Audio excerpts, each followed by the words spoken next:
नाशिकमधलं जे प्रकरण समोर आलेलं आहे, IT सेक्टरमध्ये उच्च शिक्षण घेतलेल्या मुलींना सुद्धा टार्गेट केलंय. हा कॉर्पोरेट जिहाद आहे. नाशिकमध्ये जो प्रकार घडला आहे तो अत्यंत गांभीर्यानं घेण्याची आवश्यकता आहे. ज्या मुलींना टार्गेट करून या जाळ्यामध्ये पकडलं गेलंय, हे काय एका दिवसात झालेली गोष्ट नाही.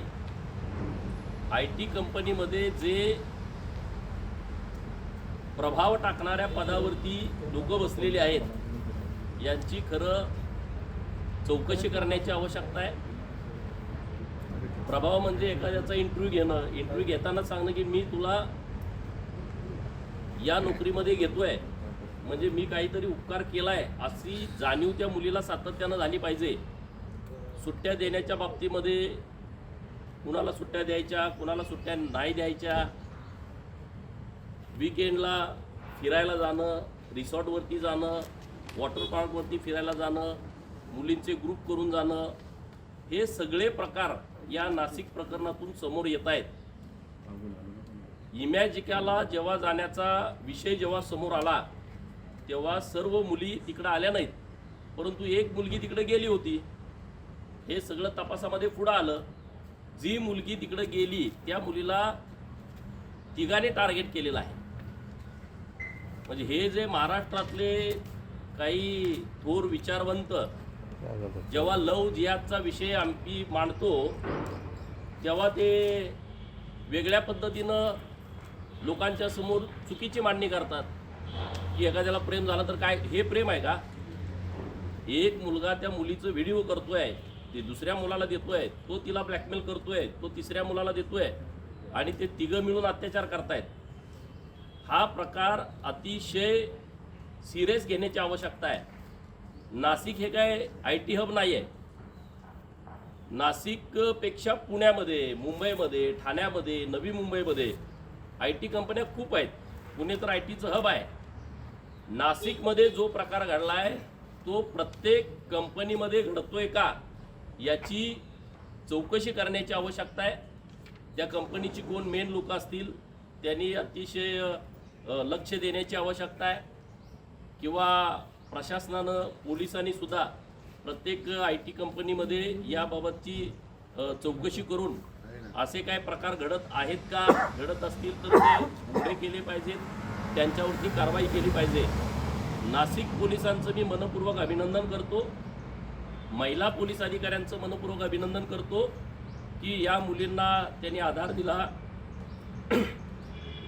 त्यांना विश्वास दिला आणि या 9 FIR या नाशिकमध्ये दाखल होऊ शकल्या. त्याबद्दल पोलिसांचं मनापासून आभार. पालकांना माझी विनंती आहे की ज्यांच्या मुली IT सेक्टरमध्ये काम करतायत तर त्यांचे मित्र कोण आहेत, त्यांच्या मैत्रिणी कोण आहेत, त्यांचे ट्रिप होतात, त्या ट्रिपमध्ये कोण आहे याची खरंच काळजी घेण्याची आवश्यकता आहे असं मला वाटतं. या सगळ्या म्हणजे NIA किंवा CBI किंवा ATS सारख्या संस्थांनी सुद्धा सहभागी होऊन किंवा त्यांनी याची दखल घेऊन हे नेक्सस नेमकं कुठपर्यंत आहे याची चौकशी करण्याची आवश्यकता बघा. आता SIT स्थापन केलेली आहे, तर माननीय मुख्यमंत्री महोदय साहेब त्यांचं विशेष अभिनंदन. ते अत्यंत बारीक लक्ष ठेवून या विषयावरती आहे. गरज पडेल त्या पद्धतीनं माननीय मुख्यमंत्री महोदय या सगळ्या विषयामध्ये योग्य ते निर्देश देतील. परंतु कुणालाही या प्रकरणातून सोडलं जाणार नाही, त्याच्या मुळापर्यंत जाणार. मला काल कळालं की HR ला पण अटक केली आहे, अजून मला अधिकृत माहिती नाही. ती तर मुलगी पुण्यामध्ये बसते आहे. त्या महिला अधिकाऱ्याच्या कानावरती या बाबी घातल्या होत्या की मुलींनी तक्रारी दिल्या होत्या, आम्हाला हे असा त्रास होतोय किंवा आम्हाला ऑफिसमध्ये इकडं तिकडं जाता येता आम्हाला शरीरावरून बोललं जातं, अश्लील पद्धतीनं हावभाव केले जातात, हे त्या मॅनेजर HR ला कळवलेलं होतं. परंतु तिनं का डोळेझाकपणा केला याच्याबद्दलची माहिती नाही. परंतु यामध्ये जे जे कुणी आहे त्याच्यात बरेच लोक असणार आहेत.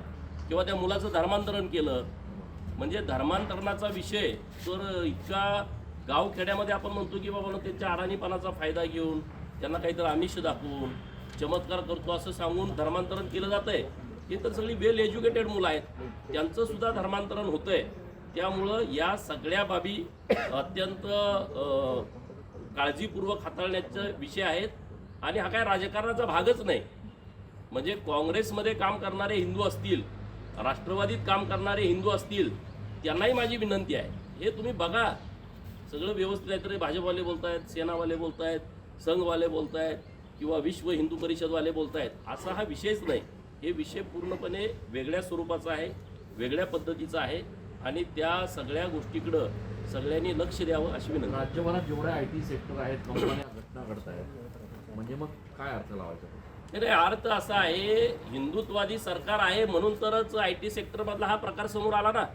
हे काही कुणी तक्रार येऊन दिलेली नव्हती. सरकार काळजी करतंय म्हणूनच हे सगळे विषय पुढे येत आहेत. सरकार काळजी करतंय म्हणून तरच महाराष्ट्रामध्ये धर्म स्वातंत्र्याचा कायदा आला, जो कडक कायदा आहे, ज्याची अंमलबजावणी पुढच्या काही काळामध्ये होईल.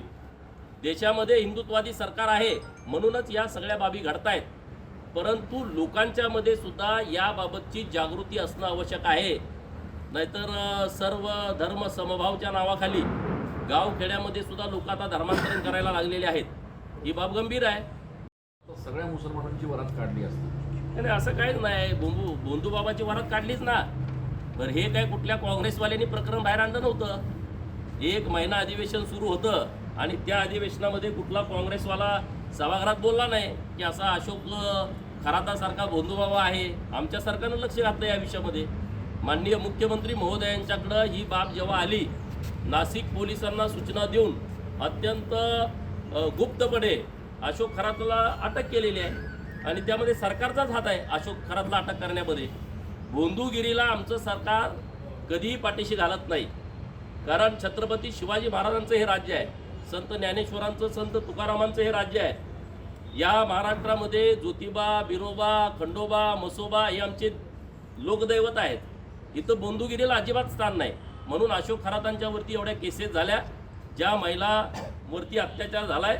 पोलिसांनी खूप चांगल्या पद्धतीनं काम करून सर्वांच्या केसेस घ्यायचं काम सुरू आहे. त्यामुळं काँग्रेस काय बोलतंय या गोष्टीला याबाबत अजिबात महत्त्व नाही.